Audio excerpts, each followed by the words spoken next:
शरणं गच्छामि तृतीयंपि बुद्धं शरणं गच्छामि तृतीयंपि धम्मं शरणं गच्छामि तृतीयंपि संघं शरणं गच्छामि पानातिपाता वेरमणि सिक्खापदं समादियामि अदिन्नदाना वेरमणि सिक्खापदं समादियामि कामेषु मिच्छाचारा वेरमणि सिक्खापदं समादियामि मुसावादा वेरमणि सिक्खापदं समादियामि सुरामेरयमज्जपमादठाना वेरमणि सिक्खापदं समादियामि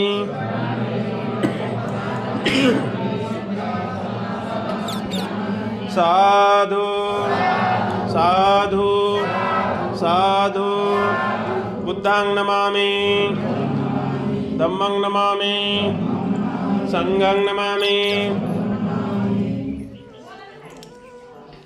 आजच्या या मंगलमय प्रसंगी आपण डोंगेश्वरी पर्वतावरती आलेलो आहोत।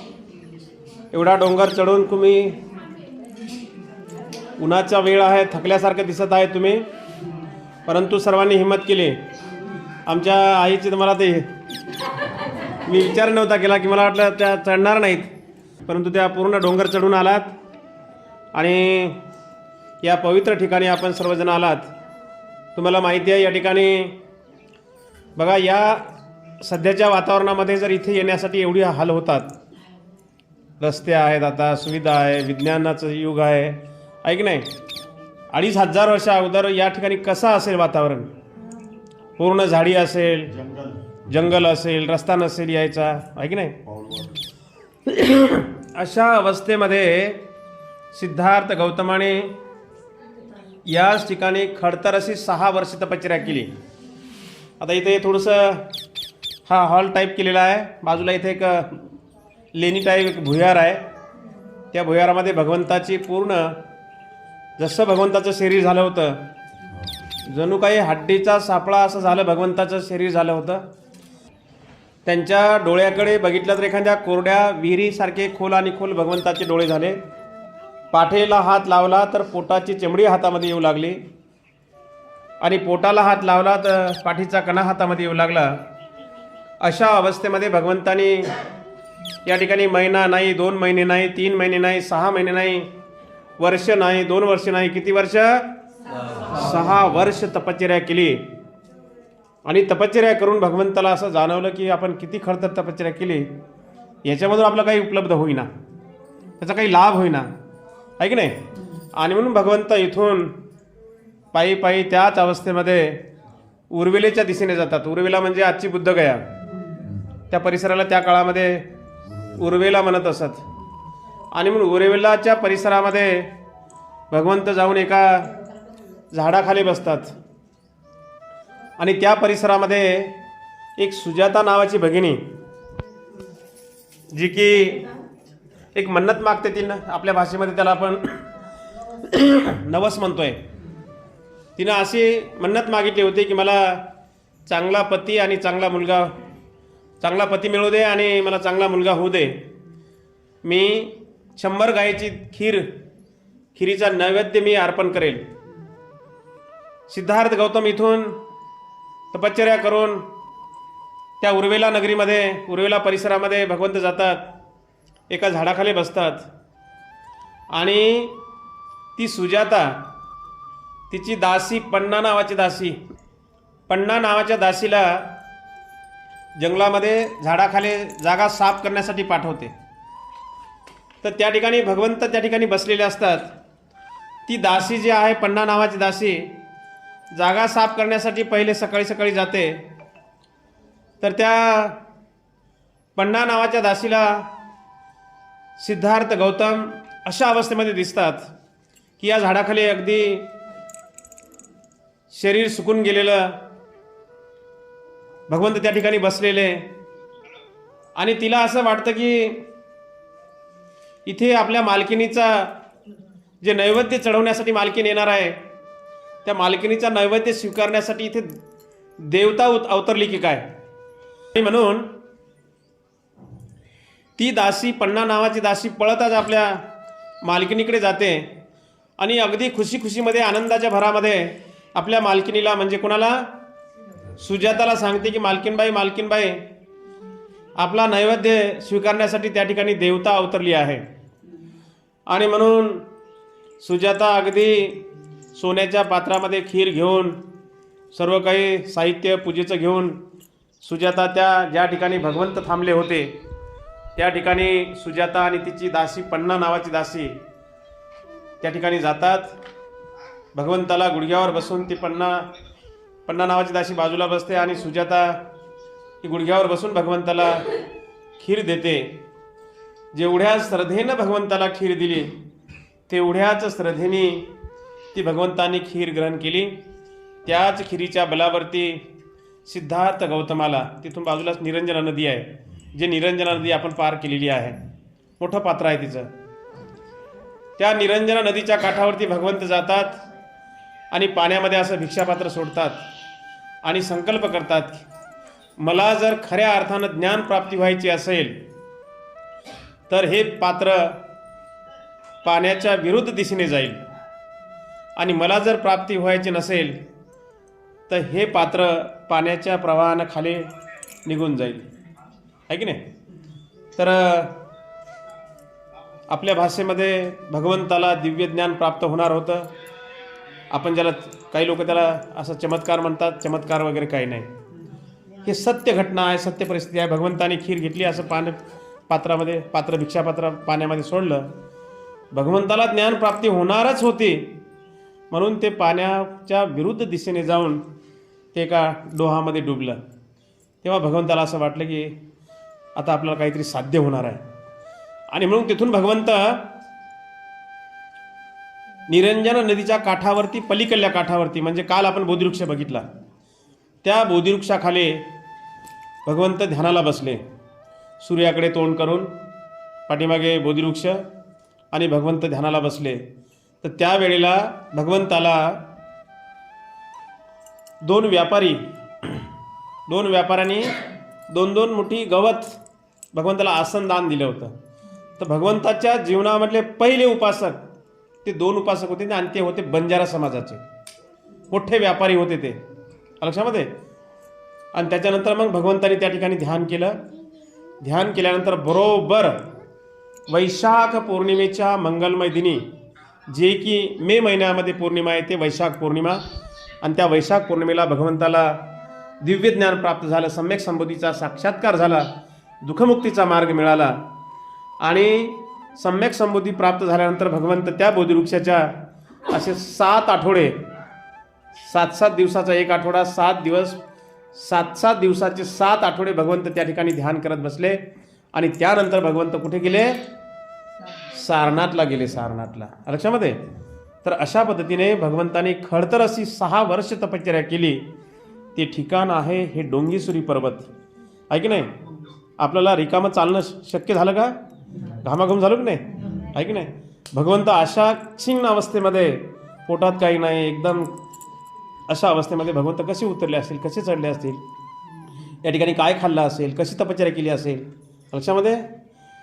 भगवंतानी थोडं अन्न कमी करत एका तिळावर आले. ते तिळावर, एका भाताच्या शीतावर 8 दिवस, 15 दिवस अशी तपश्चर्या करत भगवंताने 6 वर्ष या ठिकाणी तपश्चर्या केली. आणि या पवित्र ठिकाणाला तुम्ही सर्वजणांनी भेट दिली. या ठिकाणी येऊन तुम्ही वंदना शील ग्रहण केलं. आपल्या खऱ्या अर्थानं जीवनाचं सोनं झालं, सार्थक झालं, आहे की नाही. आणि मग या पवित्र ठिकाणी भगवंत 6 वर्ष वावरलेले आहेत, लक्षामध्ये. ज्या ठिकाणी भगवंत 6 वर्ष राहिले त्या पवित्र ठिकाणाला तुम्ही या ठिकाणी भेट दिली. इथून उठायचं, लक्षामध्ये. इथे बाजूला गुफा आहे. आता इथे अतिक्रमण आहे, तिथे एक देवी बसवली. देवीच्या ठिकाणी लोक ते दक्षिणा घालतात. इथला दक्षिणा आपली लोक श्रद्धेनं देश विदेशातील लोक डॉलर आपण तरी 10-20 रुपये टाकतो, पण लोक डॉलरच्या डॉलर दान देतात आणि हे डॉलरचं दान दुसरीकडेच जाते लक्षामध्ये. आणि म्हणून ह्या गोष्टी आपण बारकाईनं समजून घेणं अत्यंत महत्त्वाचं आहे. आपल्या लोकांकडे सत्ता नाही आहे की नाही, सत्ता नाहीमुळं आपण काही करत नाही. बाबासाहेब त्या काळामध्ये म्हणले होते, आता तरी आपल्या लोकांचे 2-2, 3-3 मजली फ्लॅट झालेले आहेत ना, स्लॅबचे घरं झालेले आहेत. त्या काळामध्ये आपल्या लोकांकडे झोपड्या होत्या, झोपड्या कुडाचे घरं होते, व्यवस्थित घरं पण नव्हते. पण त्या काळामध्ये बाबासाहेबांनी काय सांगितलं होतं तुम्हाला? काय सांगितलं? जा आणि तुमच्या घराच्या भिंतीवर लिहून ठेवा. काय लिहून ठेवा? या देशाची शासनकर्ती जमात तुम्हाला बनायची आहे. तेव्हा तर घरही नव्हते, भिंती बी नव्हत्या, कुडाचे घरं होते. पण बाबासाहेबांना एक संदेश दिला होता, जा आणि तुमच्या घराच्या भिंतीवर लिहून ठेवा की या देशाची शासनकर्ती जमात बनायची आहे. शासनकर्ती जमात आपण कधी बनणार आहोत? 500 रुपयाचं मत विकल्यावर, 1000 रुपयाचं मत विकल्यावर कशी शासनकर्ती बनणार आपण? हा बाबासाहेबांचा संदेश आपण लक्षामध्ये घेणं अत्यंत महत्त्वाचं आहे. लक्षामध्ये सत्ता असल्यास म्हणतात ना, सत्तेशिवाय शहाणपण नसते म्हणतात. सत्ता असली तर काही करू शकते. मायावतीच्या हातामध्ये 3 वेळेस सत्ता आली होती, 3 वेळेस मुख्यमंत्री झाली होती. त्या राज्याचं पूर्ण कायापालट करून टाकला लक्षामध्ये. आणि मग सत्ता असणं अत्यंत महत्त्वाचे आहे. आपले लोक आपल्याच लोकांच्या विरोधात उभे राहतात. आमच्या महापुरीनं फॉर्म भरला तर त्यांच्या विरोधातलं की त्यांचाच सोयरा दुसरा. पण आमचे घुसळे साहेब फॉर्म भरतात, ते का म्हणते का मी का कमी आहे काय की नाही? म्हणजे आपल्यामध्ये आपण भांडणं लावत बसतो, आपलं मतदान डिवाईड करतो आणि आपल्या जागी मग दुसरा कोण येतो? मातंग समाजाचा येतो, चंभार समाजाचा येतो. चंभार समाजाचा मातंग समाजाचा, चांभार समाजाचा त्यांचे ताटाखालचे मांजरं बनतात आणि सत्ता तेच भोगतात, मनमाने करतात. आणि म्हणून आपण ह्या गोष्टी आपण समजून घेणं अत्यंत महत्त्वाचं आहे. बाबासाहेबांनी आपल्याला फार मोठा संदेश दिला की मतदान तुमचं चटणी मिरचीसारखं नाही, कोणाला विकायसारखं लक्षामध्ये. आणि म्हणून हा बाबासाहेबांचा त्याग आपण लक्षामध्ये घेणं अत्यंत महत्त्वाचं आहे. बाबासाहेबांनी अहोरात्र प्रयत्न केला, 18-18 तास अभ्यास केला. एका पावाच्या तुकड्यावरती अर्ध उपाशी पोटी राहून बाबासाहेबांनी केवळ आणि केवळ तुम्हा सर्वांना माणूस म्हणून जीवन जगता यावं म्हणून, ताठ मानेने जीवन जगता यावं म्हणून बाबासाहेबांनी एवढा मोठा त्याग केला. आणि त्या बाबासाहेबांचे अनुयायी म्हणणारे माणसं आम्ही, त्या बाबासाहेबांचे पाईक म्हणणारे माणसं आम्ही, त्या बाबासाहेबांचा उदो करणारी माणसं आम्ही, त्या बाबासाहेबांचा जय जयकार करणारी माणसं आम्ही त्याच बाबासाहेबांच्या जयंतीमध्ये, त्याच बाबासाहेबांच्या फोटोसमोर आम्ही दारू पिऊन नाचतोय, कूदतो आहे की नाही? दारूवर आमचं मतदान विकतो आहे की नाही? पैशावर आमचं मतदान विकतो. हे मात्र बाबासाहेबांची अवलाद होऊ शकत नाही, बाबासाहेबांचे अनुयायी होऊ शकत नाही. आणि म्हणून ह्या गोष्टी आपण लक्षामध्ये घेणं हे अत्यंत महत्त्वाचं आहे. प्रिय सज्जनांनो, बाबासाहेबांचे त्याग, बाबासाहेबांचे कष्ट, रमाईचे कष्ट, रमाईचा त्याग हे आपण समजून घेणं अत्यंत महत्त्वाचं आहे. बाबासाहेब नसते तर आज आपण या ठिकाणी बसू शकलो नसतो. बाबासाहेब नसते तर माझ्या अंगावर चिवर राहू शकलं नसतं. बाबासाहेब नसते तर तुम्ही एवढे मोठे भारी भारी कपडे घालू शकले नसते लक्षामध्ये. बाबासाहेब नसते आपल्याला जनावराच्या पलीकडे आपले हाल होते आहे की नाही? आणि म्हणून आज जे स्वाभिमानाने जीवन जगतोय आपण, ताठमाने जीवन जगतोय आपण, भारी भारीचे कपडे घालतोय आपण, भारी भारी घरामध्ये राहतो आपण, भारी भारी गाड्यामध्ये फिरतोय आपण, ही फक्त आणि फक्त बाबासाहेबांची पुण्याई आहे. आपण खातो तो घास आणि घेतो तो श्वास, हे जर कोणाची पुण्याई असेल, ही फक्त आणि फक्त ही बाबासाहेबांची पुण्याई आहे. आणि म्हणून बाबासाहेबांचा रमाईचा त्याग आपण लक्षामध्ये घेणं हे अत्यंत महत्त्वाचं आहे. प्रिय सज्जनांनो, बोलण्यासारखं खूप आहे, आपल्याला आणखी 2-3 ठिकाणी जायचं आहे. म्हणून मी इथेच थांबतोय.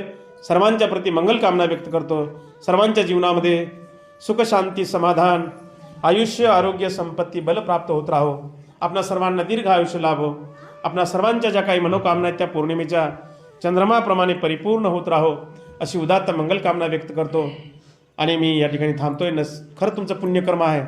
या ठिकाणी लोकांना बसू देत नाहीत, वंदना घेऊ देत नाहीत, खाली तिकडे पटांगणामध्ये, त्याकडे झाडाखाली आहे की नाही? पण या ठिकाणी तुम्ही वंदना घेतली, प्रवचन ऐकू लागलात तर निश्चित तुमचं फार कुशल कर्म आहे, सत्कर्म आहे. आणि म्हणा एकदा साधू साधू साधू.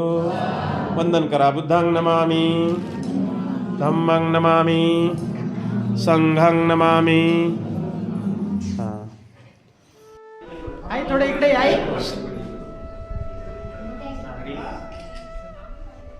हा रेडी.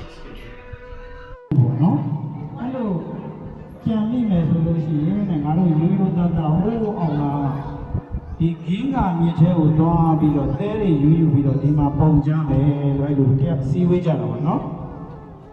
အဲ့လိုစီဝေးနဲ့တယောက်ကြံလိုက်ဒီနေ့ကိုအကုသိုလ်ကာမဝိတ္တကြံလိုက်ကာမဂုဏ်စည်းစိမ်အာယုန်တွေကိုကြံမိတယ်ဆိုရင်အဲ့ဒီယတိယာနေဒီမှာလာပြီးတော့မြင်ငါမြင်မှာသွားပြီးတော့ခဲရည်ယူပြီးတော့ဒီမှာလာဖို့တယ်နော်အဲ့လိုဝိတ္တတွေကြံတစ်ခုကြံမိတယ် अशा पद्धतीने देश विदेशातील बौद्ध भिक्खू भिक्खुनी संघ या पवित्र ठिकाणावरती येऊन श्रद्धेनं वंदन करतात, अभिवादन करतात, ध्यान मनन चिंतन करतात. आज आपण आलेलो आहोत डोंगीसरी पर्वत.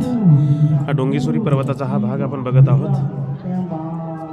ပေါင်းပေါင်းဆိုကြတော့တဲ့ခါကျတော့ဒါကြီးဟာတောင်းကြီးပတ်မှာဖြစ်လာတယ်။အဲ့တော့ဒီတောင်းကြီးဒီဘယ်လိုများစတာလဲဆိုတော့ဒီရုပ်ကိုတစ်ထောင်ကနေပြီးတော့ကိုယ့်ကိုယ်ကိုရိုးရိုးသားသားကိုဒီနေ့တစ်ခုခုကြံပြီးတယ်အားလုံးကြံပြီးတယ်ဒီနေ့ဒီကြံထိုင်းနေတော့ကြံထိုင်းနဲ့ဖြစ်လာတဲ့တောင်းကြီးပေါ့နော်။ဆိုတော့မှဒီဟာကိုယ်ရောက်နေတယ်ဒီလိုလာတာဘယ်လိုဖြစ်လာလဲ။ डोली खाली येते. နော်။ဒီလိုထောင်ပေါ့နော်။ကောင်းအောင်သုံးပါးရေးစီးရနေပြီးတော့ बंदीची एक काढायची शूटिंगच काढून घ्या हा. हे बघा हे रशियावरली उपासिका आहे भगवंताचं या ठिकाणी वंदन करण्यासाठी आलेली आहे. तिचं नाव मारिसा नाव आहे मारिसा. आणि युअर नेम लानर. हा हे रशियाहून आलेले आहेत हे.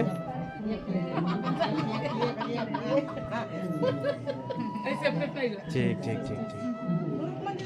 चला ते परेशान होतील तुम्हाला.